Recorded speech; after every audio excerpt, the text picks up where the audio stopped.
Roadhouse. So Roadhouse. Roadhouse. All I can think of whenever I hear the thing Roadhouse, I think of Family Guy Same here. with Peter. Yeah, everywhere. Yeah, Roadhouse. Yeah, right. I same here. My life is Family Guy. Same here. But Everything I guys, see, I relate it to. Oh my gosh, it's like a Family Guy episode. Everything is ridiculous. it really is, and I love that episode so much. But Yeah. guys, I just want to say welcome to the show.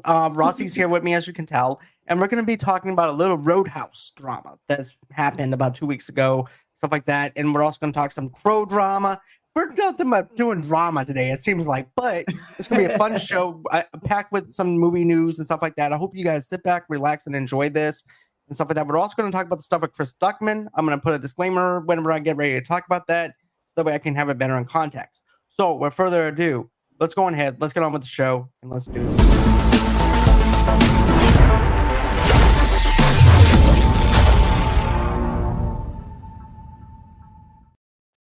And hey, Rossi, how are you?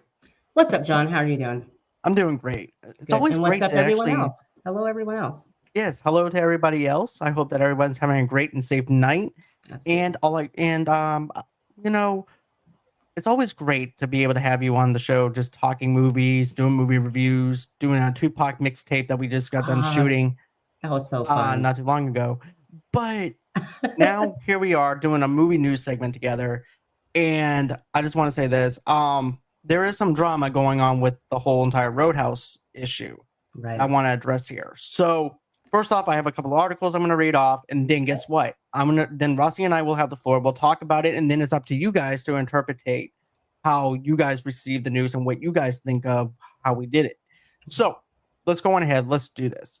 So basically, what's going on with this is the fact that okay, there's actually a streaming deal between Doug Lyman and of course, Jake Gyllenhaal. Right. And now Doug Lyman is saying that this thing deserves to be not only streaming on Amazon Prime, but now it deserves to be streamed. Now it deserves to have a theatrical release. Right. And okay, so I'm breaking it down from two different perspectives here, Russ. Number Okay. one, no one's clamoring for a Roadhouse remake. That's another thing. Right. I don't see anybody saying, "Oh, I want a Roadhouse remake." So I don't see this movie being successful at the movie theaters. I think that Right. this would actually, I think streaming is the right way to go about it when you look at it from that angle. Right. And Doug Lyman knew from day one that Amazon was just going to be for streaming. It was not going to be a theatrical release. But then Jake winds up responding back to this. He says in an interview with Total Film, Gyllenhaal was diplomatic about the situation, saying, "I adore Doug's tenacity. And I think he Yeah. is advocating for filmmakers in the film in the cinema and theatrical releases. But I mean, Amazon was always clear that it was streaming. I just want as many people to see it as possible." Right. So that was Jake's take on it.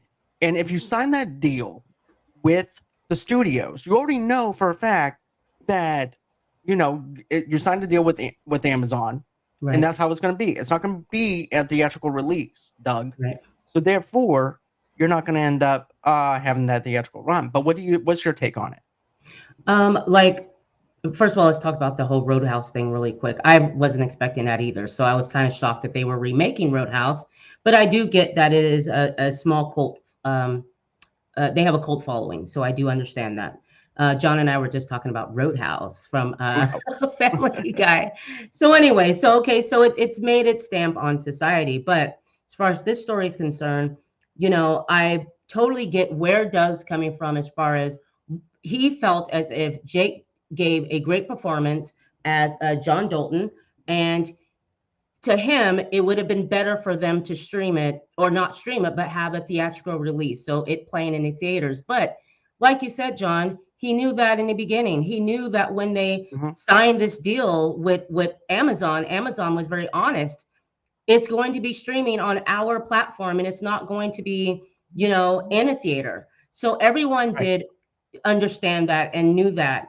And so it seems like after everything got rolling, Doug then decided that he was against it, for good reasons, of course. I get where he's coming from, but they had a choice to take. It was a deal, a money deal. You take, I think it was what, 70 million or something, Yeah. If you want it to go into theaters and 85 million, whatever the number was, they did have a number and they chose to go with the streaming service, Amazon.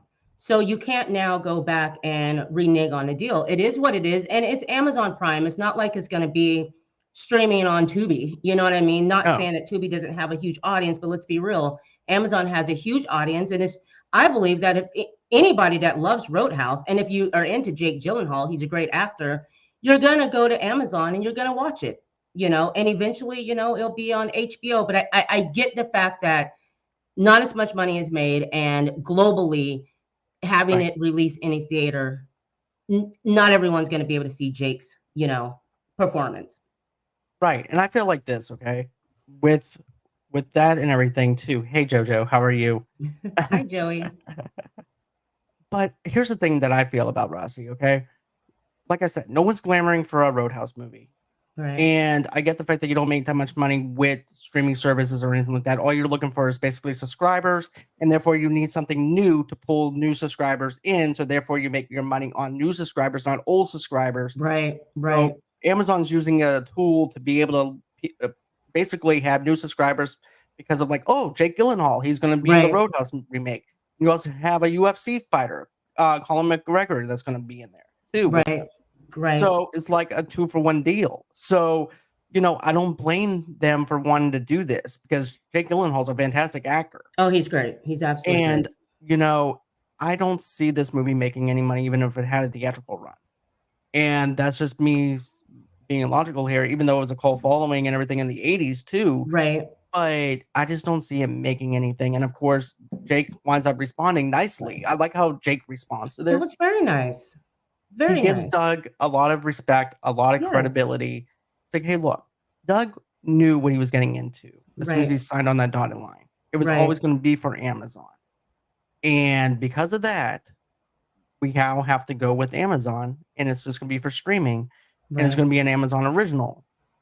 So therefore, you're now stuck with a streaming service, but you're all, get this, about 1 billion people use Amazon, like you mentioned with Tubi and stuff like that. Yeah. It's more profitable in a sense for people to view your movie on Amazon Right. than it is to be on any other streaming service and everything Yeah, too. because I mean, as far as the theater as well too, like you said, I mean, come on, no one's paying to go see Roadhouse, and the people that are paying to go see Roadhouse, they're gonna lose money if they release that in the theaters. Can you imagine how much money will be lost by putting it, releasing it in the theaters? I just think it is a waste of time. No, like you said, no one asked for Roadhouse. No, So the fact that you remade it, and like I said, for that following that they have, yeah, that's something that you put on Amazon Prime. Everyone's going to make money off of it. The actors are going to make money off of it, and you signed. You knew. I'm sure the deal was signed. You knew what you were going to get. So right, that's that. But I get where Doug's coming from, of course. But right. I'm looking. deal, Sorry, going ahead. no, go, no, the deal's done. Like they accepted that. Right, exactly. And I'm looking at the box office number for the original one, and the basically is this, okay? The film grossed $30 million in the United States and Okay. 31 million internationally for worldwide for a total of $61 million. Okay? So that's how Right. much it made. Right. Now let's go into the budget though. What Hmm. for Roadhouse? And that is gonna be, well, get this. The Jake Gyllenhaal What? one had like a $60 million Okay. and get it and $85 million to go on streaming. So that's how much it was for that. Okay. So now, and it was 15 million for the original. Okay. So the original made money. It made a little bit of profit. Yeah, but I do remember when the original came out. I mean, Patrick Swayze, I believe he's coming off of Dirty Dancing, and or maybe that was before or after. Anyways, but we knew who Patrick Swayze was. Loved him on Dirty Dancing. I remember seeing the movie when it came out. It was exactly what it was. A action, packed movie, and it was good at the time. I mean, it wasn't the best, but it was good. Patrick Swayze did a good job, and it was what it was. Right. So that's why out of all movies to remake, it was kind of shocking, that they were, chose to do this one. I was kind of like, really, Roadhouse? Exactly. What did I miss? Nothing. I Exactly. promise. That's exactly. I mean, but it was good enough. It became a Family Guy meme, which is funny, Right. right? I And love the and Family it Guy. was what it was. You would expect that, absolutely. But for it to have a remake, it was just, um, wasn't expecting that. But I will say, I mean, I really love Jake Gyllenhaal, so I'll definitely watch it because I want to see it and see how he does in it, because I don't see him as someone that would play John Dalton. No, I don't see that either. I would actually Yeah. put him in there with Conor McGregor's character. Yeah, right. Right. There you go. Yeah. So I was Don't surprised get it me was Jake wrong. Gyllenhaal. I thought it was like they were joking. I just see him Right. as a different type of actor. Right. Same here as well. And Jake Gyllenhaal's a good looking man, like no Oh, joke. absolutely. Of But course. not Patrick Swayze good looking. You know Yeah, what it was a different type of look. It was just, so I didn't, like you said, someone like Conor McGregor, playing that part. You get it, the whole persona. You know what I mean? Yeah. with Jake Gyllenhaal playing Conor McGregor's part as the villain, and then have someone else that's very good looking, maybe Yes, Ryan right. Gosling playing a Patrick Swayze Oh, I thought you or were some. saying, I was thinking that Conor McGregor playing the part that you were saying, you think that they would put someone like him in it because of his rugged looks and all that. And I'm Right. saying, But I would think yes, that Jake would actually John be better Dalton. for it. Right. Okay, Swap it, basically. swap it. Okay. So JoJo says Dirty Dancing, then Roadhouse. Okay. Awesome. Thank you. Thank Thank you you. for that. I figured he was coming off of Dirty Dancing. So now we got now we got the drama out of the way. So now we're gonna go on and take a break from the drama and bring in Disney strikes deal with Disney. That does not make sense.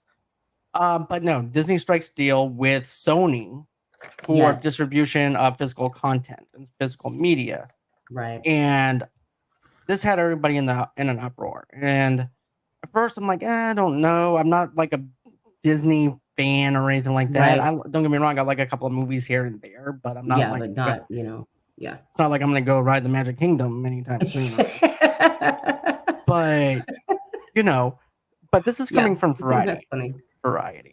Yes, Disney is outsourcing a big piece of its home entertainment division to Sony Pictures Entertainment, which will manufacture, distribute, and market the Mouse House's DVDs and Blu-rays disc and other physical media. As part of the deal, Sony will market, sell, and distribute all Disney new releases and catalog titles on physical media to consumers through retailers and distributions in the United States and Canada. Disney will continue to manage its own digital media, like premium video on demand. It's unclear if this is a result in layoffs at Disney. However, the studio is expected to conduct an internal assessment across all business functions that support physical entertainment amid the transition to Sony, according to sources familiar with the agreement. And according to Disney, the licensing model allows the studio to continue other offer films and TV shows through physical retailers and to respond to consumer demand more efficiency. Efficiently. The company said the shift is consistent with strategies and implement company wide as well as transition in other markets. right, So there's that, and then whatever the reasoning, physical disc sales have long been in decline, and they show no signs of rebounding amid the industry streaming boom. Revenue right, for physical media in the U.S. dropped 28% to 754 million in the first half of 2023, right, compared with a 1.5 billion in the prior year, according to data for Tradus DEG, the digital entertainment group. So right. now that that's out of the way. So what do you think of this? I totally get the people being concerned with layoffs, because with that you would expect there to be mass layoff at Disney, because they're not operating or controlling that property. They've given it to Sony to take care of it for them. But I do understand that times have changed. It's kind of like the past story that we just talked about with the whole Roadhouse thing. Streaming or theaters. With Disney. There aren't a lot of red boxes. I think they have here that the DVD sales and Blu-rays have gone down a lot. I mean, people like John and I who love movies, we're going to buy the DVDs and all that, Mm-hmm. but they're not It's not the way it used to be. Everything is streaming now. So I get them getting rid of that and allowing Sony to kind of distribute and handle that. And I do want to mention that right now, Best Buy discontinued sales of DVDs. This is after what you just read. Right. And Blu-ray disc in the store and online in early 2024. The move followed Netflix's decision last September to shutter its DVD by mail service. So you have Walmart, Amazon, and Redbox are among the select major retailers to sell copies of like Avatar and Avengers. So we're not buying DVDs like we used to. There's No. no renting, it's not like it used to be. So I get what they're doing, but I am concerned about what happens to that department, to those people. Will there be layoffs? Or because I was reading that they were going to assess everything and then go from there. So they're not necessarily saying they're laying off, but I mean, that could be a possibility.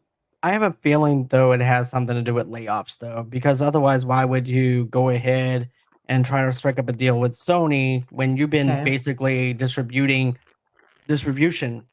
DVD sales and stuff like that from the very beginning? Right. Not only that, but Disney also canceled their movie club for after 23 years of service as well in the early Right. The 2000s. mouse. Yeah, that's right. Yep. Mouse house, mousy house. Yes.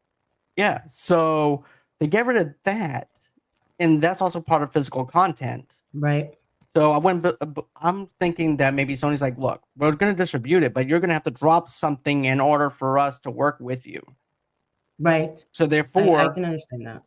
they probably dropped the Disney Club. Yes. And I was like, well, aren't you mad about it? I said, I'm not a Disney Club member. I don't have a Right. reason to be mad. I didn't I even know they said, if still I had want the physical Disney Club. media, I can't for a Disney movie. I can go to Walmart and pick up a steelbook, but it's physical media. I said, yeah, Right. but I still can go into a store and pick up something without having to worry about being a subscriber to Disney. Right. So I'm not mad about it at all, but Yeah, it I makes don't. me, yeah. Yeah, I don't. But Yeah.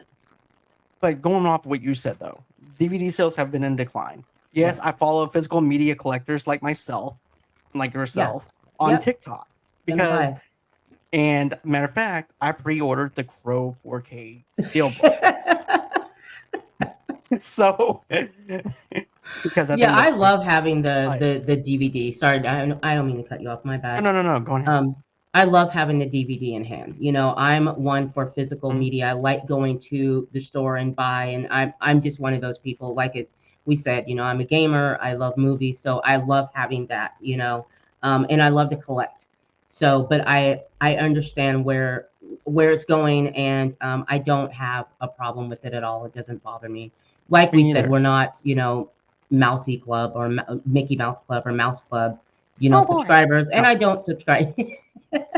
And I Yeah, don't subscribe to, the Disney Channel. So, yeah. right. And I do have some type of nostalgia sometimes for Disney Plus, sometimes where I'll go back and revisit certain movies and everything that I grew up in my teenage years. But like I said, I'm not a Disney Club member. I don't care Right. about that. But physical media is something that I care about. Now, Yes. let's say, for instance, a movie bombs in a box office in the early 2000s. Okay. Yep. If your movie bombs, there's a chance that somebody could pick up the DVDs Yes. and it could make money off of the DVD sales Right. because of it. And now you can't do that because of digital media, Right. because of how everything's digitalized now. And the problem that I have with streaming services is the fact that they don't ever have the movies that we're looking for on streaming sometimes. And sometimes it's out of print on physical media and it's hard to get. Right. And at least if I have it on my rack, I can pull it off my shelf anytime I want without having to wait for someone to sign a contract and said, oh, yeah, we're going to go in and put Clerks 1 on there Right. this week. Okay, well, guess what? What do you do? I have it on my shelf. I can just pull it off now. I don't have to Right. wait. That's one good thing about having physical media because I can put it off my DVD shelf over here and just be able to watch it. Right. Some people call me a dinosaur. I don't care. I love physical media. No, we still, Me too. go online, go on Amazon and order, a bunch of movies from like the 80s or horror films, the collection of, whatever, Cabin at the Lake or like something like that, if we Yeah, like really love Cabin in the that movie, Woods or something like Cabin in the that, Woods, all that, Yeah. So yeah, so And I another, yeah, go ahead. I'm sorry, Rossi. Go on ahead. No, I'm go ahead. sorry. I didn't mean. No, you go ahead. Okay. So, I'm just thinking like early 2000s. I was working in a movie gallery, stuff like that. People renting movies, and now I'm thinking that the next thing to go is Redbox Oh, that's absolutely going. I because I don't listen. I even would see. love to see one. It was like a dinosaur to me. I think I was at a Walmart. No, it was like at a Costco, and I remember looking over, and I remember saying to Clint, like, "Oh my gosh, dude, they still have Redbox. I didn't know they had Redbox because they used to be outside of every 7-Eleven, and we used to go over Mhm, there and rent movies. And then all of a sudden they were gone, and then you forget about it. So when you see it, it's like seeing a phone booth. I right. saw a phone booth the other day, and I was like, "Oh my god, dude, they have a phone booth. I wonder if it works." I, Things I are, I would like to know that, but yeah, you got to change with the times, and so I get that. same thing, same here. Yeah. And we have one at every single Dollar General that we have. Walmart's over here. I used to rent from Redbox. I used to be a club member over at Redbox. Yeah, and I would try to get those bonus points like I was going to a video store. Right. I thought it was the coolest thing when it Right. came I thought out, it was Redbox. cool. So cool. Just go. You don't have to wait, like, because your blockbusters are pretty much gone, but people still like to rent. And I thought it was a good setup. I just don't like And the it was five-star really system. popular. Now it's gone. So to find out that, reading this article that Redbox is still out there, I'm like, they're on their way out. Yeah, I can see it. I don't even see people in near a Redbox now. Yeah, Believe yeah, exactly. Like it's I like you can see the tumbleweeds going through there like an old western and everything. right, And Clint Eastwood coming out from the good, bad, and the ugly. But I just don't see it. I'm sorry. I just don't see Redbox making it. I do right. see now if anybody's actually into physical media, go to shoutfactory.com and they have a fantastic bonus collection, stuff like that, if you're into stuff like that. Awesome. But anyways, that's just me pushing out some Shout Factory stuff. So next, okay, so we talked about Roadhouse, we talked about Yes. that. Oh, we're talking So about The Crow. yeah, I want your Wow. take on the Crow look because I know I talked about it with Pick a Flick podcast the other night, Right. and I wanted your take on it.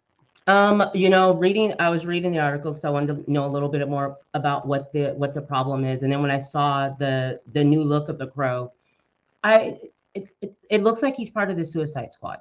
And I don't understand why you would go from that earlier goth look, that light goth look, because reading about what is his name, Draven, is it Yeah, Draven? Yeah, Eric Draven. Draven, Eric Draven. Draven. Okay, Eric Draven. Looking at him or reading about him, this is supposed to be a good guy, a good soul. So then when you make him look the way he looks, which is like, the guy with the Joker, Mhm. um, when you make him look like that, he does look like a villain. He absolutely does look like a villain. So I'm confused to why they would take such a drastic change from that. Now I get that you're updating the movie, but why update the look? Exactly. Because here's the thing, and I love the Crow. It got me into some.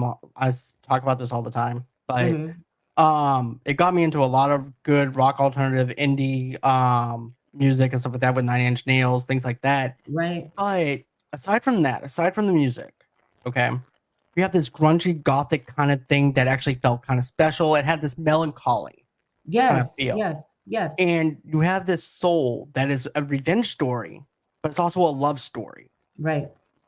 and he's avenging the woman that he loves. Right. This one looks Sophia. like a straight up murderous person that just is pissed off with the world Yeah. On a revenge already before he campaign. was And even a crow. right. Right. Yeah, Now, I was reading about that. And even the one of the stars of it, what was her name? Shelley, not Shelley Webster. Shelley Webster plays Sophia, but Rochelle actress Rochelle Rochelle Davis, who Davis. played Sarah back in the day, like she's going off online. Like she wants to boycott it. She doesn't like it. And she's also upset because of the fact that she's like Brandon Lee, who was, Asian, half white, but he was a person of color. Right. Why would they choose to go with a white guy instead of going with someone that would match, Brandon Lee's, race, or I'm sorry, race. Yeah. So, but I myself don't have a problem with that. I don't. Okay. That does not bother me. I don't feel like you have to stick with how that character looked then. I feel like you could switch it up. I understand where she's coming from, but she's really upset about the look. She's upset about, like she said, the diversity part of it, and she will not see the film. Doesn't want to see the film. Like, she's going off. She's totally wanting people to boycott this film. Yeah, she is. And I just want to mention this too. Like, I found out like there was like other Crow comics besides Eric Draven. And so it happens to be this one is actually a different character name in the comic books. And it's Mm-hmm. actually part of the Crow legacy or something like that. Okay. And matter of fact, my Joseph from the Multiverse of Geekdom is the one who brought it up to me. I'm like, really? Like, yeah. I said I thought it was always Eric Draven. And he said, no, there was actually another character. Really? Yeah, but instead of them using that one character, they're using the Eric Draven name to basically sell tickets because everybody knows who Eric Draven is. Oh, okay. Okay. But I will say this. I'm not sold on the look. I think that Right. you can take anything out of context because it's just a picture. I love Bill Skarsgård. I think Bill Skarsgård is a Yes. great actor. Yes. I was just gonna say his name. Yes. He did great in John Wick Chapter 4. Great job as Yeah. Pennywise. Yeah. I have Nothing no against issue him. with him. No. Yeah. And like I told Pick a Flick, I said it doesn't matter if they got Jason Momoa because that was also going to be another actor that was going to go on in and play this character. There would Okay. still be the same dingy look that we would get. Also, two, the director's also talking crap about the remake. Yes. Yes. But here's my thought process on this.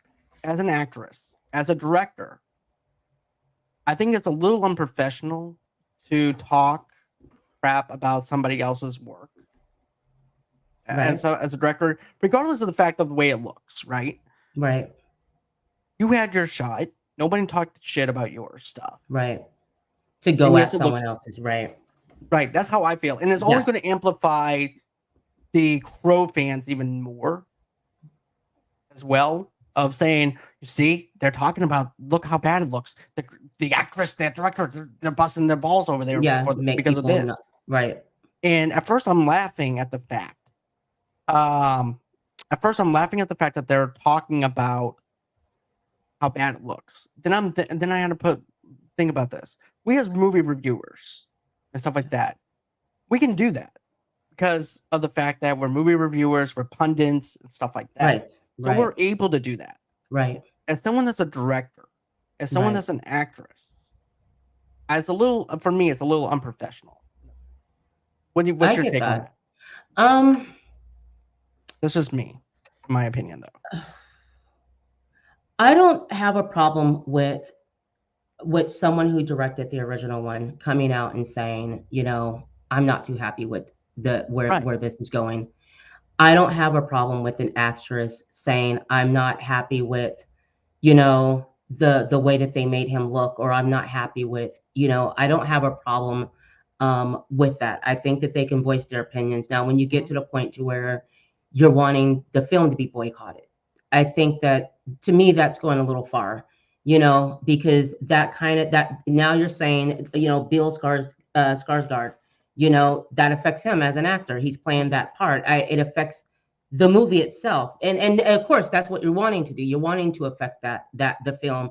I just don't think that you should be calling for people to boycott the film. Don't go to the film, but having your opinion about it, absolutely. If you're asked, no, I'm not happy with it. I don't like, where they're going with it now. The whole, diversity thing. I think that's, I don't see where that's an issue. I don't have a problem No, with that. Just make the movie good, So right, I get the base complaints about you're taking a character that looked like this and you're making him look like they said, like the villain. He looks like the right, villain. That's not who the character was. But you did mention that there's many, different crows, or there was a different right. one or whatnot. And there's actually 4 different movies of The Crow too, after Brandon Lee's. There Right. was Yes. 2 theatricals, and all the rest of them have been straight to DVD. Right. I like the 3rd one. I like aspects of the 2nd one, but it's not as good. The 4th one had the actor who played John Connor from the Terminator 2. That Okay. sucked. But um, the makeup is always different when it comes down Is to it drastic though? not this drastic. Yeah, exactly. I know that No. the makeup, but it's not this drastic. Like this, Mm-mm. yeah. And the third one, the guy gets framed for a murder he didn't commit. So they fry him in an electric chair. And I thought this was a cool concept of the fact that the guy has burnt skin. He's taken the burnt skin off his face, Okay. and he has scars right here, right here, right here, and on his Okay. mouth. And then Okay. basically they just take some lipstick and stuff like that and do it Right. like that. I'm like, okay, I like the way they did that because of the fact that they're using the burnt scars and stuff like that. Right. So, but this is drastic. This is totally different, outside of left field and everything. I do not like the look of it. I am for watching it though. I'm looking forward to seeing it, reading about it, and what they're going to do, like what this movie is going to entail. I definitely will watch this film. So I'm not saying I will not watch it. I'm looking forward to seeing it. I'm gonna watch a trailer You first know, before I see it, and then pass judgment on the trailer if I think that it's gonna be something I would want to watch or something. right? We'll have to But do a reaction to that. most definitely, I'm down for Yeah, that. yeah. Okay, so now Also, that we got, guys, I want to mention that it is going to be in theaters June 7th, 2024. So want to let yep, you guys know. You guys will be and able it's to check it facing out. off against Bad Boys 4. Right, right. So That's a hard one. Yeah, that's yeah, a hard one. definitely. Yeah. So now I want to talk about Chris Stuppman for a minute. Okay. So Chris got on his YouTube channel and stuff like that, and I just want to point this out. I love Chris Stuppman. He doesn't Yes. know who I am or anything. Um, but there are two great YouTubers who are great at what they do when it comes down to being a movie critic. There's Jeremy Right. Johns, Yeah. and then there's Chris Stuckman. Right. And of course, my favorite pundits is of course John Campea, Christian Harloff, Right. stuff like Yeah. that. So, but Chris got on his channel and basically he winded up saying that he's gonna. He said, "I need to talk about this," and that was actually the Yeah. whole entire subject title of the YouTube video. Right. I need to talk about this using the Madam Web thumbnail as a Right. source of way of saying that he needs to talk about this. Everybody was thinking he was going to be talking about the Madam Web film, Right. and yes, he does use some clips within Yes. the video and stuff like that to talk about certain things, but that's not the overall theme of what he was trying to talk about. Right. But I will say this: as a movie reviewer, we need to actually say this. I think that it's important to talk about the positives as well as the negatives. You cannot talk about just the positives of something because there's no such thing as a perfect film. You have to give balance to the two. There's rare times that I give 5 out of 5s to movies, Right. stuff like that. Right. If I felt like it was deserved a 5 out of 5, I'll give it a 5 out of 5. But you need to talk about both. You can't be halfway in and halfway out. Right. And I understand that Chris is coming out with his own movie and things like that too. But and he even announced it. I love his honesty. He's upfront with you. He's like, "Hey, Yes. look, I'm no longer going to be talking about the negatives of movies and stuff like that. There's other outlets that you can do that with, Right. but I'm not going to be the one who does it." And after that, I'm like, okay, I'm just so basically your stuff is going to be watered down to the point where your stuff is basically nothing but positivity Right. within the film community because of the fact that you have respect for other directors. Okay, that's Right. cool. But I believe that as a film critic, you need to talk about the positives and negatives, just like how a movie reviewer is supposed to talk about the positives and negatives as well. Right. You have to have balance between that. But what's Right. your take on it? You know, as an actress, I get where he's coming from because you don't want to bash other actors, because you're in that world, and for me, trying to get to where they're at. So me being a movie reviewer, I struggle with that, because I don't want to, like I said, I don't want to speak negative of how the acting was and whatnot, but that's what we do, and you have to be honest with that. So I get where he's coming from. He's in that community. Also, I understand he did mention that, We talked about that, working, a director working under the pressure of a studio, you know, he doesn't know how that is because he's an independent, director. So he feels like now that he's been a director, but him doing that now, or with the new film that he has coming out, he don't want to be mean. He doesn't want to talk bad about it. And he is a film critic, and that's what you do. You give the positives and the negatives. And I don't think there's any, you can give a negative without totally, demolishing the Right, film or exactly. whatnot. That's the point of having, good points and bad points. And if there's a movie that's just, this movie is really, really bad and I don't have anything good to say about it, there's always something that you can say about it. I mean, John, you and I will say, well, the acting was good, or Right. I appreciate, the atmosphere or whatnot. You can always find something good to say. So yeah, so I feel that he's a critic. He should be a critic, and just give both sides. I don't think there's anything wrong with that. No. I respect where he's coming from because I'm in that world too. And you know how hard it is to create. It's hard what we do. It's hard auditioning. It's a lot, and as a director, I mean, that's a whole nother ball game, being on set and watching what they do. Yeah, and to have a product come out and someone ripping it apart, horrible, horrible. So I get him, but your channel is built on being a critic. You're great at being a critic. And doing some research, a lot of people are going to other critics now to go and get the honesty of how they felt about that film. Because as a movie watcher, when I look at, or critics, I want to make sure I'm watching it because I want to know, is this something that I want to view? Is this a movie I want to stand in line and waste my money for? Like, we look for that as movie viewers, Right. but I respect them. And like he said, there's other people that you can go out and watch if you're looking for that, but I'm not doing that. And I'm only reviewing movies that I have positive things to say about it. Right. And another thing I want to address here too.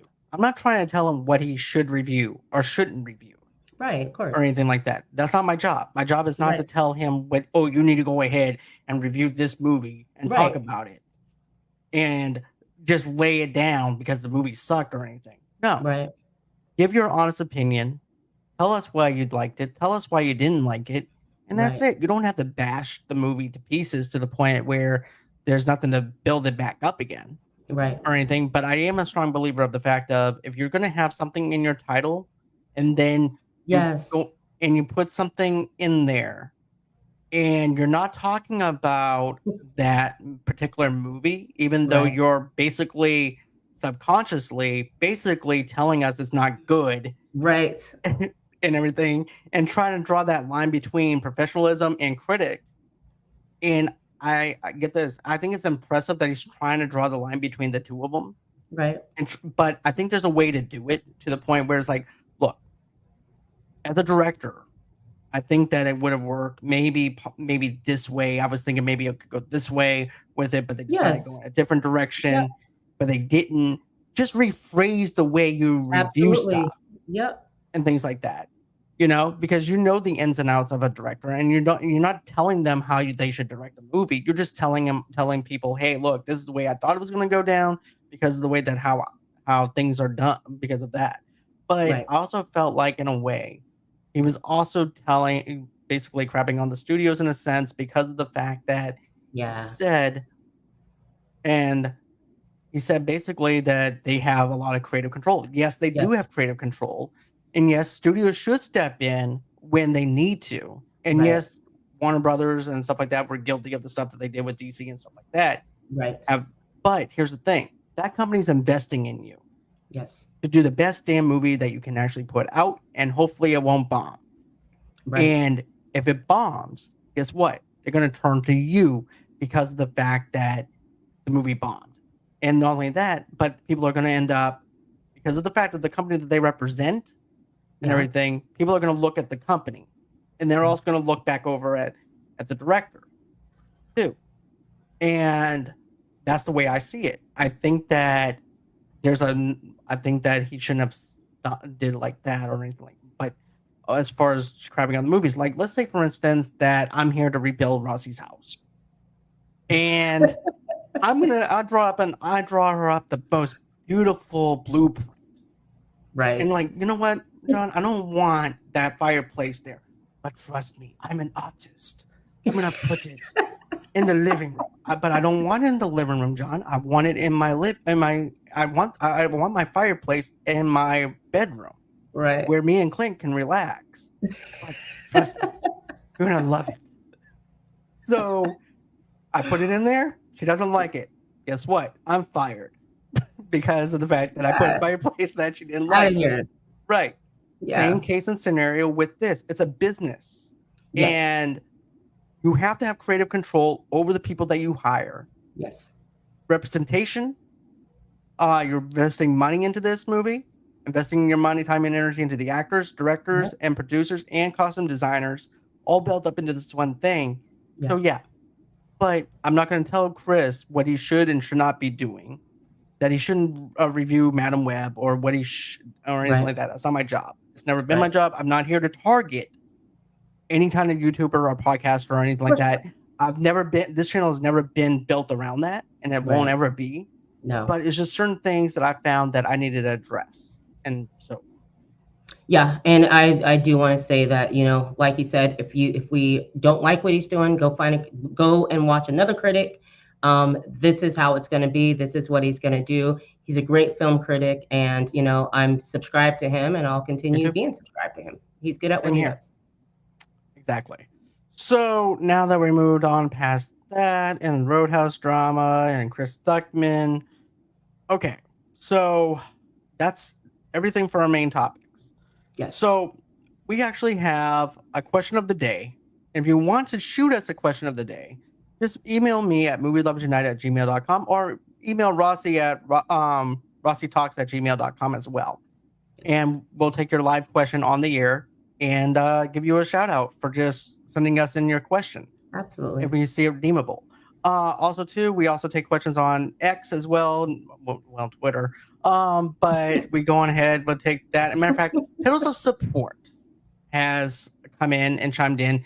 She has a great podcast. Her name is Mama D. Mama D does a fantastic job. I listened to a couple of episodes of her. Yes. Episodes from Unfiltered Studios. Go on ahead, follow everybody over there. From Unfiltered Studios, Sleepy G, all those people. Matter of fact, Sleepy G will be on my show coming up on Sunday for Ghostbusters. Ooh, but yeah, we have a huge family, guys. We have a huge family network, so you have a lot to choose from. Yes. So, with that being said, she says, "Hi there. Hi, here's my movie question. Please forgive the weird way I think and describe things." The oldest and I are watching X-Men movies, and I suggested Order and Not Released Order.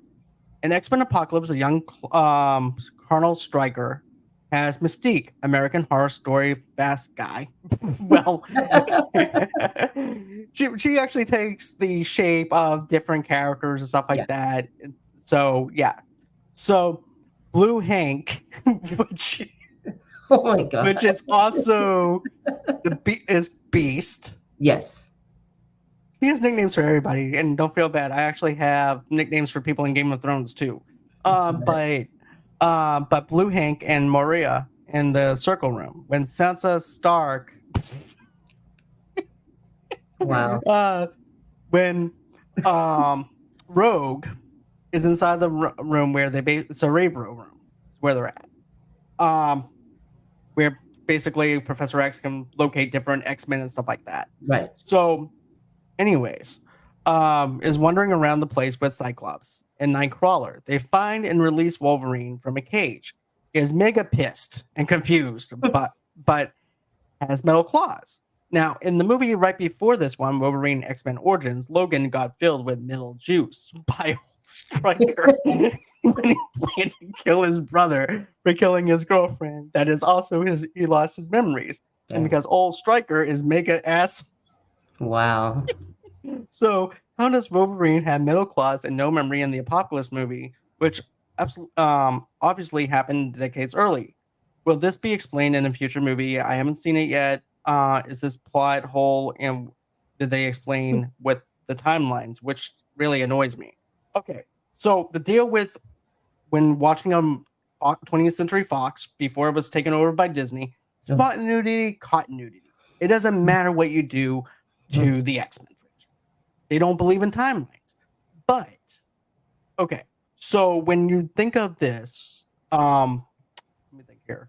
There was actually the Young X-Men thing that they had. Yes. X-Men Origin, well, X-Men movies. Hold on, I'm trying to. That way I can get it right. X-Men First Class. When they introduced the young kids and stuff like that Right. in X-Men First Class, they were Right. recruiting Wolverine, and Wolverine told them to go out fuck themselves. Right. And so after that, they go about their ways, and they recruit other X-Men. So after that happens, like a couple of years later, Days of Future Past happens, which reboots the whole entire thing. So basically, all that stuff that you've seen never even happened. Right. And Which is- Wolverine, right? So now, guess what? When they go into now, when you wind up seeing X-Men Apocalypse, and he's pissed off and everything and things like that, he's not. Get this, he has no. He doesn't even remember who they are or anything Right. like that, because now the whole entire timeline has been rebooted. And at that point, I was like, yes, they finally are doing something right with it. They're gonna do it, and no, they lost the ball with X-Men Apocalypse for me. Okay. But yeah, that's why that happened. Is because of the fact that he has no memory of who they are, because of the fact that it's been rebooted into a different timeline, and that's why. And he also has claws because of the fact that they put the Unanium claws in him, and stuff like that at that time. Because remember, if you go back and watch X-Men Origins with Mhm. Wolverine, that's when they start dealing with all that. Okay. And it's just coincide with the comics though too, because he never had the Unanium claws. He had his bone would stick out every single time when he Okay. would do it. So he was Okay. stabbing people Okay. with his bones. Okay. So yeah, that's what's going on with that. So I Okay. just want. So that explains your question, Pedals of Support. I do thank you for bringing that in here. I do have a question for you, Rossi, though. Yes. Okay, so we actually have another movie coming out this weekend, and you Okay. also know Dune 2 got released. Yes. Okay, so guess what movie is going to be facing off against Dune 2? Huh. Kung Fu Panda 4. Are you serious? Yes. So my question is for you. Do you Okay. see Kung Fu Panda beating out Dune 2? Absolutely not. Absolutely don't- not. No. Nope, not at all. I don't either. Kung Fu Panda, good. You know, great movie. Kids love it. But to put it up against Dune, absolutely not. No. No, I And don't see that happening. I think the first one was absolutely epic. The remake that we got back a couple of years ago, was it? A year or two ago? 2021. Yeah. Okay. Oh, wow. Gosh, feels like it was just yesterday. But anyways, Right? yeah, so Speaking of having timelines. and that one was amazing. So no, I don't see that happening. I don't see it either. Yeah. And the very first one faced off against The Dark Knight in 08. Yeah. And The Dark Knight was making bank in Yeah, 2008. that one's so good. Yeah. And these movies are profitable though. 2008's Kung Fu Panda kicked off the martial arts inspired comedy series with 60 million and ultimately grossed 632 million globally. The two follow-ups were financially winners with sequel earnings of 665 million and three sequel generating 521 million. Right. So my thing is this. I'm thinking that Dune 2 is Yes. still gonna. I don't think Kung Fu Panda's gonna roundhouse No, kick him, absolutely and not. kick him into Roadhouse. No. And Roadhouse. Roadhouse. Roadhouse. But I don't see it. I don't see Dune losing to Kung No, Fu but Panda. Kung Fu Panda, it's gonna do well. Like it's gonna make money. Right. It's gonna do well, but just not against Doom. But yeah, they're gonna do well. I mean, is that Jack Black? Yeah, Jack Black's Yeah, it's great. coming It's back. great. Yes. But here's the thing, though. Rewatchability is always another thing, right? So people are going back to seeing Dune like 3 or 4 times. Yes. And yes, you do have. I like the fact that kids' movies are coming out and everything. Yeah. Reminds me of the old days again. Yeah. So it's good to have something for the kids. But I hate to say it, but Absolutely. Dune ones will be number 1. Number 2 Yes. will be Kung Fu Panda. Absolutely. Yes. So that's going to be it as far as our movie news segment goes. Do we Rossi, want thank you. to share our Huh? good news? Our news? Huh? Do we want to share our news? Yeah. How about this? I'll let you talk about that. Well, I don't have the actual Okay. Yeah, article here. that's right. So just Okay. give a roundabout. Okay. Film There we go. Freeway. Yeah. I got you. I got you. So here's the thing. I'm sitting inside the doctor's office. Yeah. He said the Getting doctor's office. but doctor. Sorry, got talk. I cannot talk tonight. I can't pay my power. But Me too. You know me. it's all You know good. me. Uh, but here's the thing. We ended up getting a message from the Macro Project Film Festival, and basically they basically review movies with HBO, Netflix, Disney, Warner Brothers, and so many more. There has been some buzz about our work in the film festivals and industries circles of late, and our partners of Film Freeway recommended you to us. So we are going to be probably reviewing our first couple of screeners Yes. of HBO movies, Yes. Netflix, stuff like that. I'm Yes. just thrilled over the fact that they reached out to us. Yeah, it was And done. going ahead. Sorry. John and I, you guys know us. We do this. We do this. We can speak for each other sometimes, but or finish each other's sentences. Anyways, okay.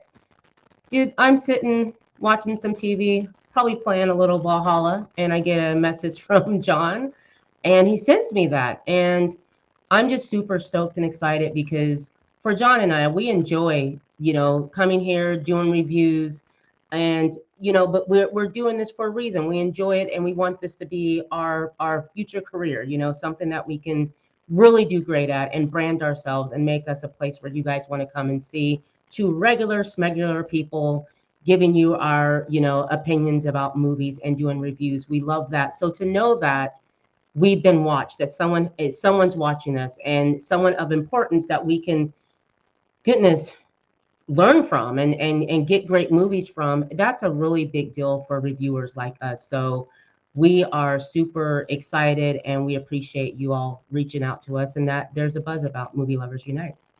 Same here. I'm very excited for it. Like this has been my dream since I started up the podcast from day one because I knew what I wanted to do. Right. I had that goal and that ambition of what I wanted. And now it's happening. And it's Right. like surreal, right? Yes. The point where it's like I have to pinch myself because Yeah. of the fact that this is happening. And we are just incredibly thankful and Yeah. honored and humbled over this. Absolutely. Because we're just small indie podcast that doesn't make anything off of reviews or anything. Right. And I think that just makes us even more humble by the fact that Right. somebody would reach out to us and just say, "Hey, look, we've seen you. We like what we see. We want you to, and we want you to come and review films that we want to send out to you." Right. So thank you so much for reaching out Thank to you. us. Thank It you. is a truly an honor, a blessing, and thank you so much. Thank you, guys. Thank you. So movies to come. Movies to come, guys. New reviews to come. We're not done yet. We got plenty We to go. so many, so many movies, guys. So many. Oh, JoJo. Thank Superpower. you. Thank you, Thank you JoJo. Thank you so so much for your love and support as well, and Absolutely. stuff like that too. I see you on TikTok liking my videos and liking Rossi's videos and Yeah. stuff like that. Thank you for Reposting. being our biggest cheerleader for Thank us. you.